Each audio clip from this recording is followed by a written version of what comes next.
Assalamualaikum warahmatullahi wabarakatuh. Bertemu lagi di channel kami, yaitu channel Aryadin. Saya akan menjelaskan soal SKP CPNS PGSD Pedagogik bagian kurikulum. Hari ini sudah bertepatan tanggal 1 Agustus. Jadi kalau melihat di surat edaran di pengumuman dari BKN dan beberapa instansi yang sudah mengumumkan bahwa pelaksanaan SKB itu akan dilaksanakan awal mulai 1 September sampai akhir Oktober. Dari ini bertepatan tanggal 1 nanti adalah pemilihan tempat tes. Tapi kalau dari informasi yang beredar, kita hanya bisa memilih tempatnya itu jika kita berada di luar provinsi. Karena untuk memilih itu hanya bisa dilaksanakan di BKN pusat, di Kanrek BKN, kanton regionalnya, atau di UPT-UPT BKN. Seperti itu. Nanti tanggal 8 Agustus pencetakan kartu. Kemarin ada yang menjelaskan tanggal 18 itu jadwalnya keluar tapi menunggu koordinasi dari BKN. Jadi waktu belajar Anda tinggal 1 bulan lagi. Jadi jangan sia-siakan kesempatan ini, jangan sia-siakan peluang Anda terus belajar, manfaatkan waktu, jangan sampai nanti menyesal di kemudian hari. Manfaatkan kalian sudah masuk 3 besar, manfaatkan jangan sampai rival kalian atau musuh-musuh kalian dalam 3 besar ini bisa memenangkan pertarungan ini. Jadi tetap giat untuk belajar. Ini bagian kurikulum. Selanjutnya jangan lupa tekan tombol subscribe-nya dan tekan loncengnya untuk mengetahui update-update informasi yang terbaru dan mengingatkan lagi hari ini sudah hari Sabtu, hari Kamis atau sekitar 6 hari lagi saya akan mengadakan tryout SKB CPNS PGSD.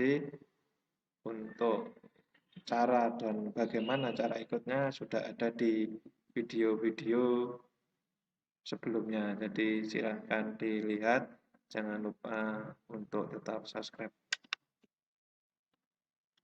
Soal pertama, menurut kurikulum 2013, ranah yang paling banyak diajarkan untuk siswa SD adalah A. Keterampilan, B. Sikap, C. Pengetahuan, D. Pengetahuan yang seimbang dengan keterampilan. Jawabannya yaitu yang B. Sikap. Jadi yang paling banyak diajarkan untuk siswa SD itu adalah sikapnya dulu, dari dasar dulu. Kalau untuk di penilaian rapot itu minimal sikapnya itu sikap KI 1 dan KI 2. Itu KI 1 itu tentang spiritual, KI 2 itu sosial, minimal harus mendapatkan nilai B atau baik. Jadi kalau pengetahuan keterampilannya itu bagus, dapat nilai 100, tetapi sikapnya ada yang mendapat nilai C atau cukup, maka anak tersebut tidak naik kelas. Jadi ranah yang paling banyak diajarkan untuk siswa SD adalah sikapnya dulu. Nanti di tingkat atasnya SMP, SMA itu baru ke pengetahuan dan keterampilannya. Untuk anak SD masih sikapnya dulu yang diutamakan.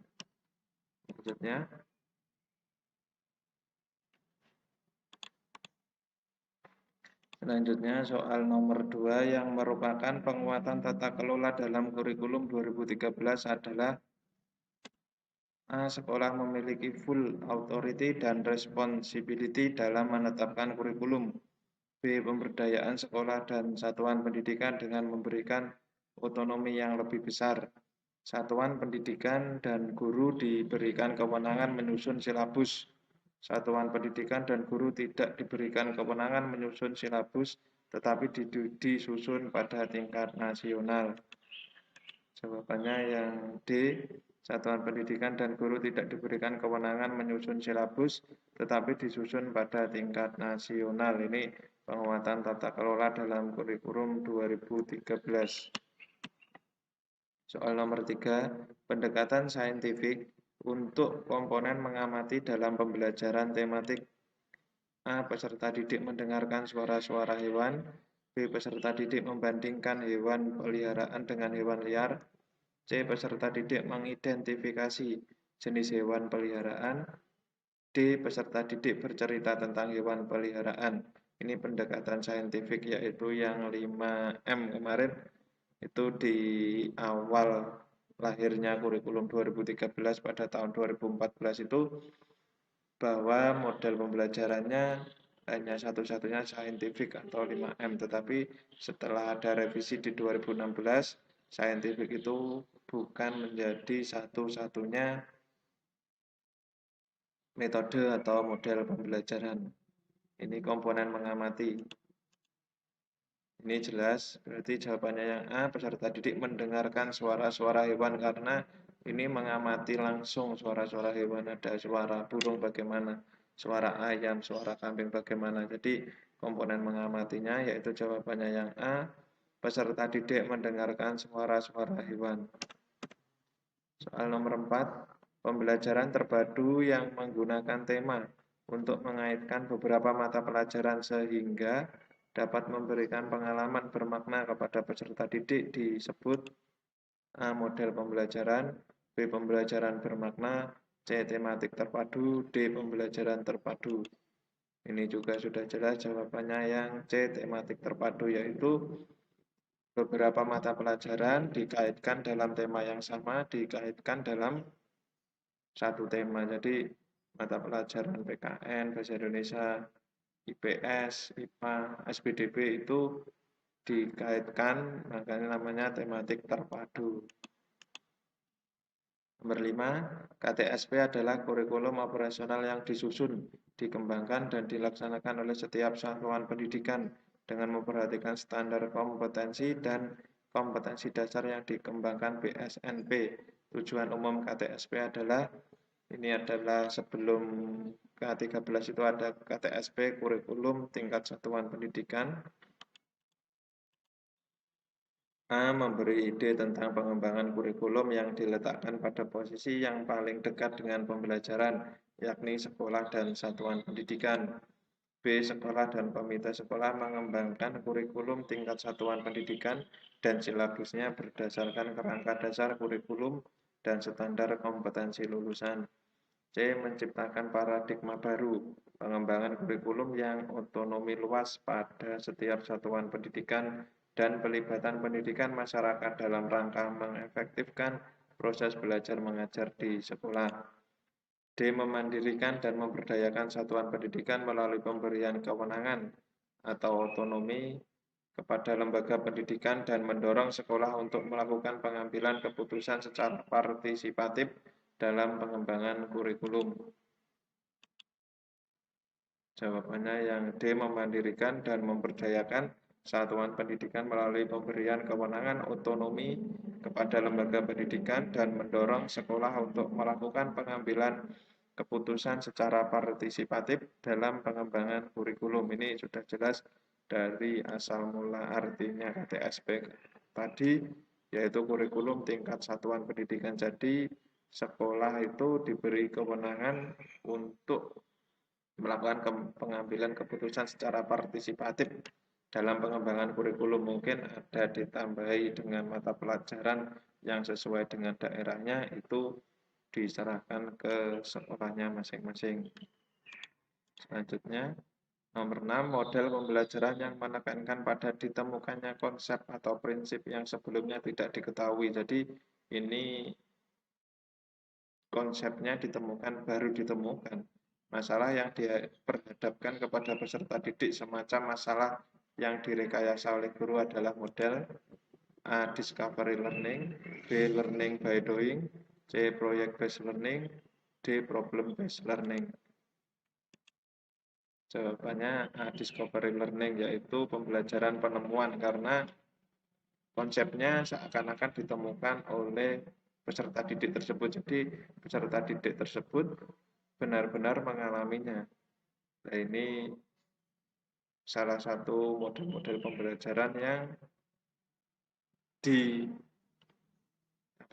salah satu model pembelajaran yang bisa dipilih selain saintifik di revisi kurikulum 2013. Jadi anak lebih tertantang seperti itu. Soal nomor 7, pembelajaran yang mengembangkan pengetahuan, kemampuan berpikir, dan keterampilan menggunakan pengetahuan peserta didik melalui interaksi langsung dengan sumber belajar yang dirancang dalam silabus dan RPP adalah konsep dari A. Pembelajaran interaktif, B. Pembelajaran tidak langsung, C. Pembelajaran tematik, D. Pembelajaran langsung. Jawabannya yang D, yaitu pembelajaran langsung, yaitu mengembangkan pengetahuan, kemampuan berpikir, dan keterampilan menggunakan pengetahuan peserta didik melalui interaksi langsung dengan sumber belajar. Jadi ini kuncinya, interaksi langsung dengan sumber belajar. Jadi jawabannya yang D, yaitu pembelajaran langsung. Soal nomor 8, dalam perjalanan sejarah sejak tahun 1945, kurikulum pendidikan di Indonesia telah mengalami beberapa perubahan dan penyempurnaan.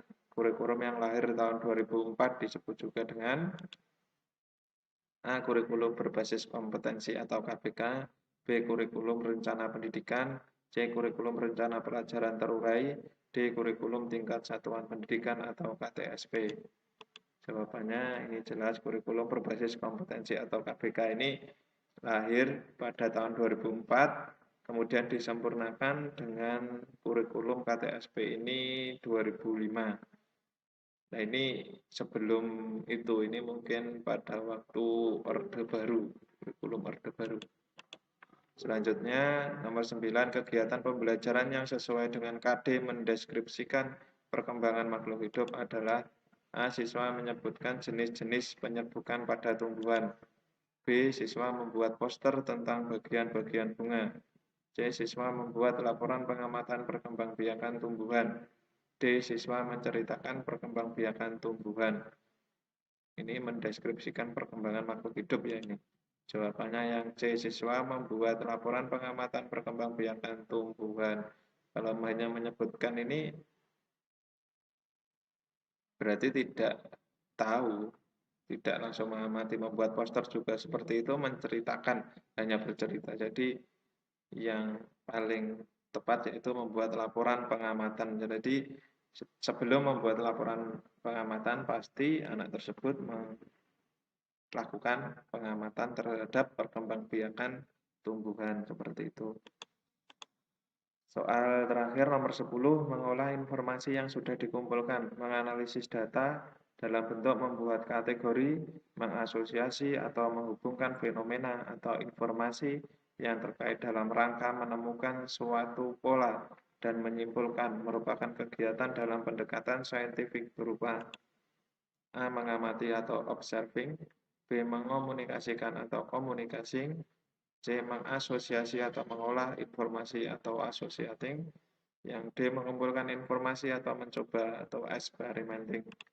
Jawabannya C. Mengasosiasi atau mengolah informasi atau associating. Di sini sudah jelas mengasosiasi atau menghubungkan fenomena atau informasi yang terkait dalam rangka menemukan suatu pola dan menyimpulkan. Jadi jawabannya yang C. Cukup sekian penjelasan saya tentang kurikulum. Semoga lebih giat belajar dan bisa meraih cita-cita untuk menjadi ASN pada tahun ini. Terima kasih, saya akhiri. Cukup sekian. Wassalamualaikum warahmatullahi wabarakatuh.